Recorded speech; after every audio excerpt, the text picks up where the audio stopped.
श्रीराम समर्थ. श्री गणेशाला, शारदेला, समर्थ सद्गुरूंना, सुतांना, सनकादिकांना, शुकाचार्यांना वंदन करून क्षणभर नामस्मरण करू. श्रीमद भागवत सारामृत कथेचे श्रवण करू. ओम नमो भगवते वासुदेवाय. ओम नमो भगवते वासुदेवाय. ओम नमो भगवते वासुदेवाय. ओम नमो भगवते वासुदेवाय. ओम नमो भगवते वासुदेवाय. गोपाल कृष्ण भगवान की जय. सच्चिदानंद रूपाय विश्वोत्पत्त्यादि हेतवे तापत्रय विनाशाय श्रीकृष्णाय वयं नमः. श्रोते हो नमस्कार. शुकाचार्य राजा परीक्षितीला सांगतायत, राजा, भगवंतानी मूर दैत्याचा, पीठ दैत्याचा, नरकासुराचा आणि भौमासुराचा वध केला. भौमासुराच्या बंदी शाळेतून 16,100 बंदिस्त राण्यांना मुक्त करून द्वारकेला पाठवलं. भगवान गोपाल कृष्णाची स्वारी, वरुणाचे छत्र, आदितीचे कुंडल घेऊन स्वर्गामध्ये गेले. इंद्राने भगवंताचं भव्य स्वागत केलं. काही काळ भगवंताला विनंती केली की आपण इंद्रपुरीमध्ये राहावं. आणि मग काय, भगवान इंद्रपुरीमध्ये ज्या वेळेला वास्तव्य करत होते त्यावेळेला एक दिवस या अमरावतीमधील बाग बगीचा बघण्यासाठी म्हणून स्वतः इंद्रपत्नी शचीनी भगवान गोपाल कृष्णांची बरोबर असलेली सत्यभामा पत्नी हिला बरोबर घेतलं. इंद्राचं वैभव दाखवत दाखवत त्या बगीचेमध्ये आणलं. तिथे होता पारिजात वृक्ष.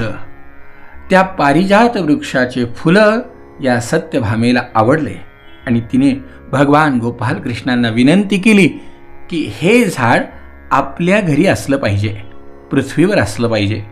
भगवंतानी इंद्राकडे त्या प्रकारे मागणी केली. इंद्राणी त्याला विरोध केला. मग काय हो, भगवान गोपाल कृष्णाचं आणि इंद्राचं सुद्धा युद्ध झालं. त्या युद्धामध्ये भगवान जिंकले. इंद्राणी हात जोडून तो पारिजात वृक्ष भगवंताच्या स्वाधीन केला. तिथून परत येताना सत्यभामेच्या सांगण्यावरून भगवान गोपाल कृष्णांनी तो पारिजात वृक्ष उपटून बरोबर घेतला आणि मग भगवान गोपाल कृष्ण द्वारकेला आले. भगवंतानी तो सत्यभामेच्या महालाच्या बागेमध्ये लावला. स्थापित सत्यभामाया गृह्योद्यानोपशोभनः. बगीचेमध्ये शोभा आणणारा तो पारिजात वृक्ष लावल्या गेला. त्या वृक्षाबरोबर त्याचा सुगंध आणि मध यांचे लोभी भ्रमर स्वर्गातून द्वारकेमध्ये आले. जेव्हा इंद्राला आपले काम साधायचे होते तेव्हा त्याने आपले मस्तक लपवून मुकुटाच्या टोकांनी भगवान गोपाल कृष्णांच्या चरणांना स्पर्श करून त्यांच्याकडून साह्याची भिक्षा मागितली होती. पण ज्या वेळेला काम झालं तेव्हा त्यांनी त्या श्रीकृष्णांशी लढाई केली. खरोखरच राजा, या देवांच्या मूर्खपणाचा आणि वैभवाचा, मस्तीचा कायम धिक्कार करण्यासारखं आहे. अहो, त्यांना हे कळालं नाही की ज्यांनी आपल्याला सहकार्य केलं आपण त्यांना विरोध करावा का? बघा मंडळी, ही परिस्थिती तेव्हाही होती आणि आजही आहे. आपण सध्या याच परिस्थितीतून जातोय.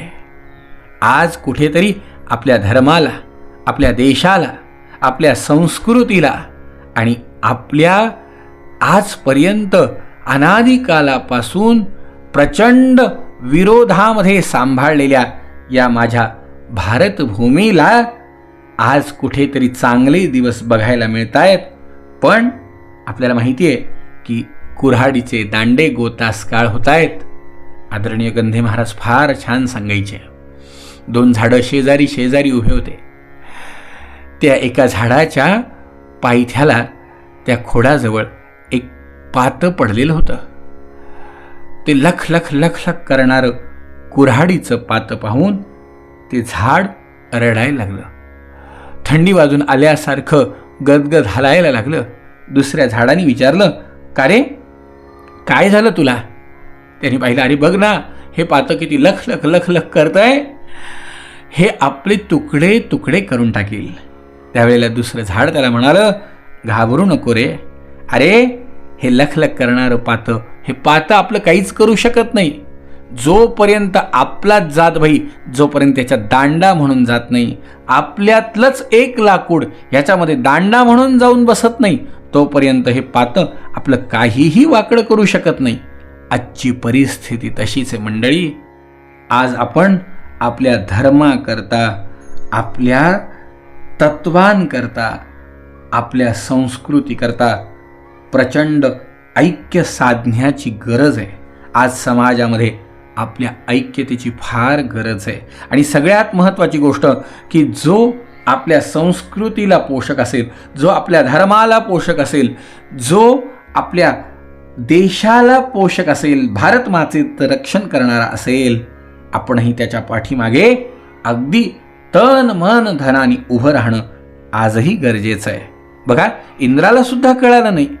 यानंतर अविनाशी भगवान श्रीकृष्णांनी एकाच मुहूर्तावर निरनिराळ्या भवनांमध्ये वेगवेगळी रूप धारण करून एकाच वेळेला त्या सर्व राजकुमारींचे शास्त्रोक्त विधीने पाणी ग्रहण केले, ज्यांना भौमासुराच्या तावडीतून सोडवून आणलं होतं. त्या महालांमध्ये अशी दिव्य सामग्री भरलेली होती की त्याच्या बरोबरीची जगात कुठेही बरोबरी करणारे साहित्य कुठे असणार नाही. मग अधिकाराची ती गोष्टच सोडा. त्या महालांमध्ये राहून अतर्क्य लीला करणारे भगवान आत्मानंदात मग्न असूनही लक्ष्मीच्या अंशरूप अशा त्या पत्नींबरोबर जसा एखादा सामान्य गृहस्थाश्रमी राहतो त्याप्रमाणे राहून गृहस्थ धर्माप्रमाणे आचरण करीत रममान झाले होते.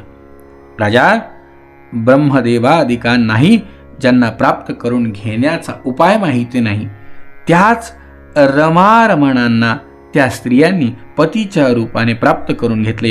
किती भाग्याचा योग आहे. आता नित्य त्यांचे प्रेम आणि आनंदाची वृद्धी होत होती. त्या प्रेम पूर्ण हास्ययुक्त कटाक्ष नवसमागम प्रेमालाप आणि प्रेमभाव वाढविणाऱ्या लज्जेने युक्त होऊन भगवंताची सर्व भावे सेवा करीत होत्या. पत्न्यांच्या बरोबर सेवा करण्यासाठी शेकडो दासी राहत असत, तरीसुद्धा जेव्हा त्यांच्या महालात भगवान येत असत त्यावेळेला त्या स्वतः पुढे होऊन आदराने भगवंतांना हातात हात घेऊन श्रेष्ठ आसनावरती बसवीत, उत्तम सामग्रींनी त्यांची पूजा करीत, चरण कमले धूत, विडा करून देत, पाय चेपून थकवा दूर करीत, पंख्याने वारा घालीत, चंदनादी लावीत, फुलांचे हार घालीत, केस विंचरून देत, झोपवीत असत, स्नान घालीत असत आणि अनेक प्रकारचे पदार्थ करून भोजन घालीत असत. अशा रीतीने स्वतःच्या हातांनी भगवंताची सेवा करण्यामध्ये त्या सगळ्या जणी रममान झाल्या. शुकाचार्य म्हणतात, राजा, जगद्गुरु भगवान गोपाल कृष्ण एके दिवशी रुक्मिणी देवींच्या पलंगावर आरामात बसलेले होते. भीष्मक नंदिनी रुक्मिणी आपल्या सख्यांसह पतीची पंखानी वारा घालून सेवा करीत होत्या.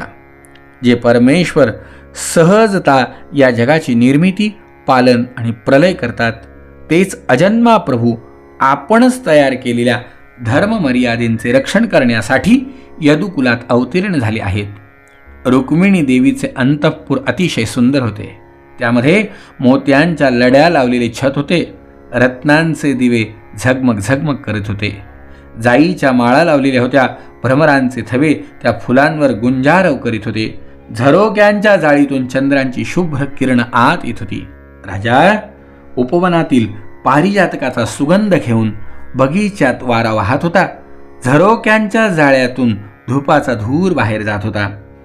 अशा महालात दुधाच्या फेसाप्रमाणे शुभ्र बिछाना घातलेल्या पलंगावर मोठ्या आनंदाने विराजमान झालेल्या त्रैलोक्यांच्या स्वामींची रुक्मिणी माता सेवा करीत होती. रत्नाची दांडी असलेली चौरी सखेच्या हातातून रुक्मिणीने घेतली आणि त्याने वारा घालीत ती भगवंताची सेवा करू लागली. तिच्या अंगठी आणि बांगड्या असलेल्या हातात चौरी शोभून दिसत होती.